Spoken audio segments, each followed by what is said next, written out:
Student রেশিওর একটা problem এখানে তোমরা দেখতে পাচ্ছ, বলছে 702 এই টাকাটাকে এবিসির মধ্যে ভাগ করে দেওয়ার কথা ছিল এই রেশিওতে, ইনস্টেড অফ দিস ওয়ান ভাগ করা হয়েছে এই রেশিওতে 3:4:6-এ। বলছে হু গেইন দ্য মোস্ট।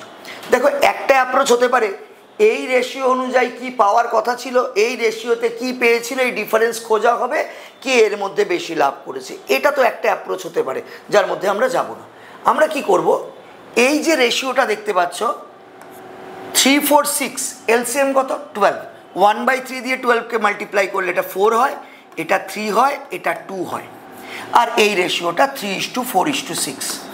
কারেক্ট কিন্তু এটাই কারেক্ট, এটা হওয়ার কথা ছিল, ভুল করে এটা হয়েছে। এবার তুমি দেখো আমরা যদি ইউনিট সামেশনটাকে ইকুয়াল করার চেষ্টা করি, 4 3 7 আর 2 9, এর ইউনিট সামেশন 9, এর 4 আর 6 10 আর 3 13, তাহলে যদি এদের ইউনিট সামেশনটাকে আমি ইকুয়াল করে দিতে পারি তাহলেই আমাদের কিন্তু কোনো ক্যালকুলেশনের মধ্যে যেতে হয় না।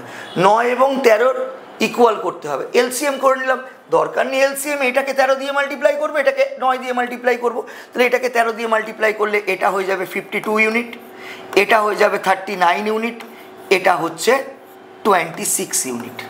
এটাকে 9 দিয়ে মাল্টিপ্লাই করলে কি হবে, এটা 27 ইউনিট, এটা 36 ইউনিট, আর এটা 54 ইউনিট।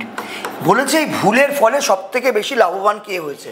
দেখো ভুলের ফলে এররটার জন্য এ লুজার, এ 52 ইউনিট পাওয়ার কথা 87 ইউনিট পাচ্ছে, বি 39 ইউনিট পাওয়ার কথা বি 36 ইউনিট পাচ্ছে, কিন্তু এই ভুলের ফলে সি এর পাওয়ার কথা ছিল 26 ইউনিট, সি পাচ্ছে 54 ইউনিট। তাহলে সব থেকে বেশি গেনার হয়েছে সি। আমি কোনো রকম ক্যালকুলেশন ছাড়াই অঙ্কটাকে এখানে করে তোমাদের দেখালাম। Thank you.